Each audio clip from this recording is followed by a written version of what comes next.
कि आईना कभी झूठ नहीं बोलती, पर क्या कभी सोचा है कि कांच की उस ठंडी सतह के पीछे क्या हो सकता है?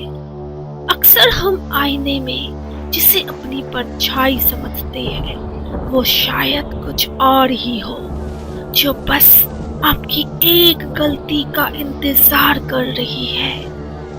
आज की कहानी एक ऐसे ही आईने की है, तो कमरे की लाइट बंद कर दीजिए, क्योंकि इस कहानी के खत्म होने तक आप दोबारा आईने में अकेले देखने की हिम्मत नहीं जुटा पाएंगे।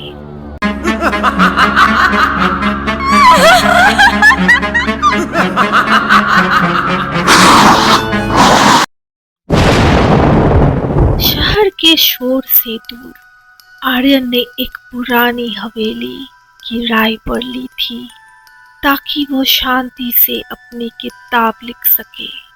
उसे लगा था कि ये सन्नाटा उसकी कल्पना को पंख देगा, पर उसे नहीं पता था कि इस हवेली की दीवारों में एक पुराना राज दफन है।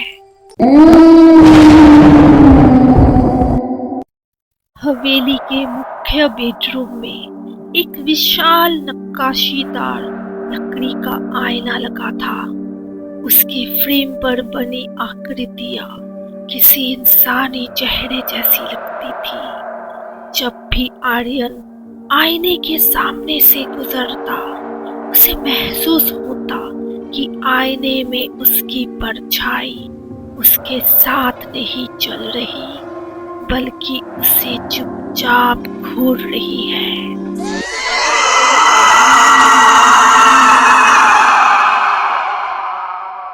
एक रात जब आर्यन अपनी टाइपराइटर पर काम कर रहा था, उसे एक ठंडी फुसफुसाहट सुनाई दी, जैसे कोई आईने के कांच के पीछे से उसका नाम पुकार रहा हो। उसने पीछे मुड़कर देखा, पर वहां कोई नहीं था। लेकिन जब उसने वापस आईने में देखा, तो उसे अपने पीछे एक धुंधला सा साया दिखाई दिया।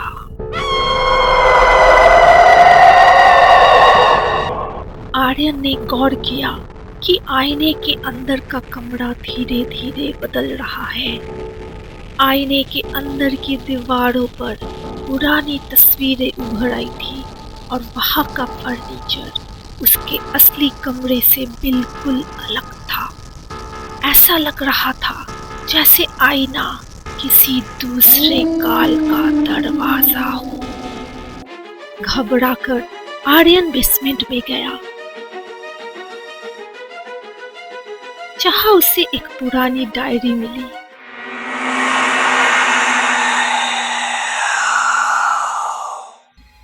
उसमें लिखा था, इस आईने को कभी अकेले मत छोड़ना।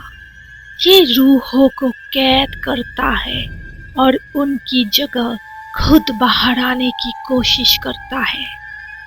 डायरी के आखिरी पन्ने पर एक चेतावनी थी, अगर आईना साफ दिखने लगे तो समझो तुम्हारी जगह छीनने वाली है।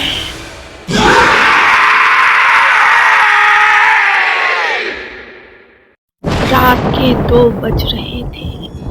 आर्यन ने आईने को एक भारी काले कपड़े से ढक दिया था, पर सन्नाटा अब और भी गहरा हो गया था।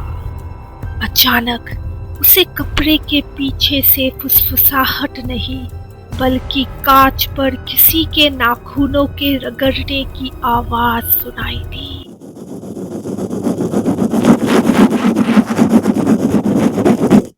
तभी कमरे की सारी रोशनी एक झटके में बुझ गई।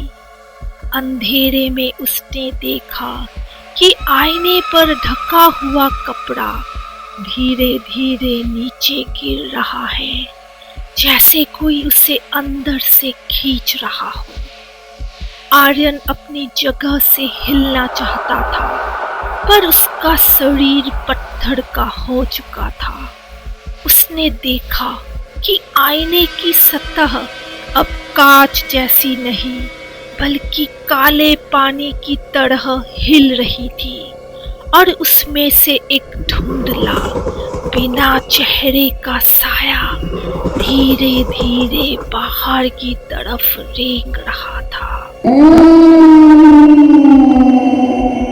आर्यन ने चिल्लाने की कोशिश की पर उसके गले से सिर्फ एक ठंडी आह निकली। डर के मारे उसका गला पूरी तरह सूख चुका था।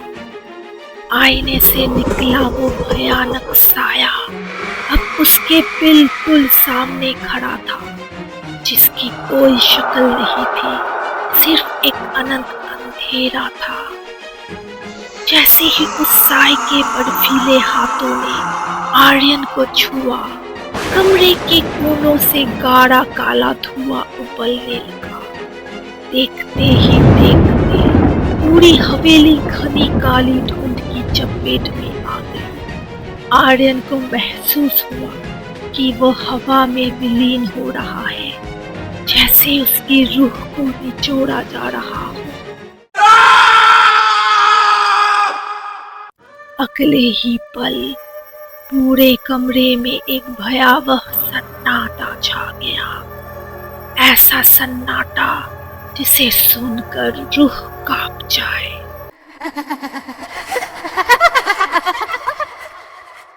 अगली सुबह जब धूप कमरे में आई तो हवेली में सन्नाटा था। आर्यन कहीं नहीं था। मेज पर उसका चश्मा टूटा हुआ पड़ा था, लेकिन आईना अब बिल्कुल साफ चमक रहा था और अगर कोई गौर से देखता तो आईने के अंदर की दुनिया में एक आदमी आईने से बाहर निकलने की नाकाम कोशिश कर रहा था।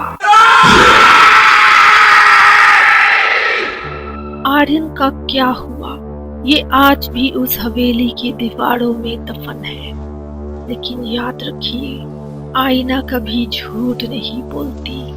वो बस इंतजार करती है सही वक्त का और एक ऐसी रूह का जो उसकी चमक में खो जाए।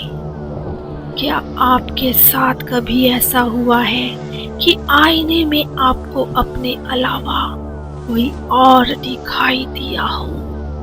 अपनी कहानी हमें कमेंट्स में जरूर बताइए। अगर आपको ये वीडियो पसंद आई तो इसे लाइक करें और एक ऐसी ही और डरावनी कहानियों के लिए सब्सक्राइब करना ना भूलें।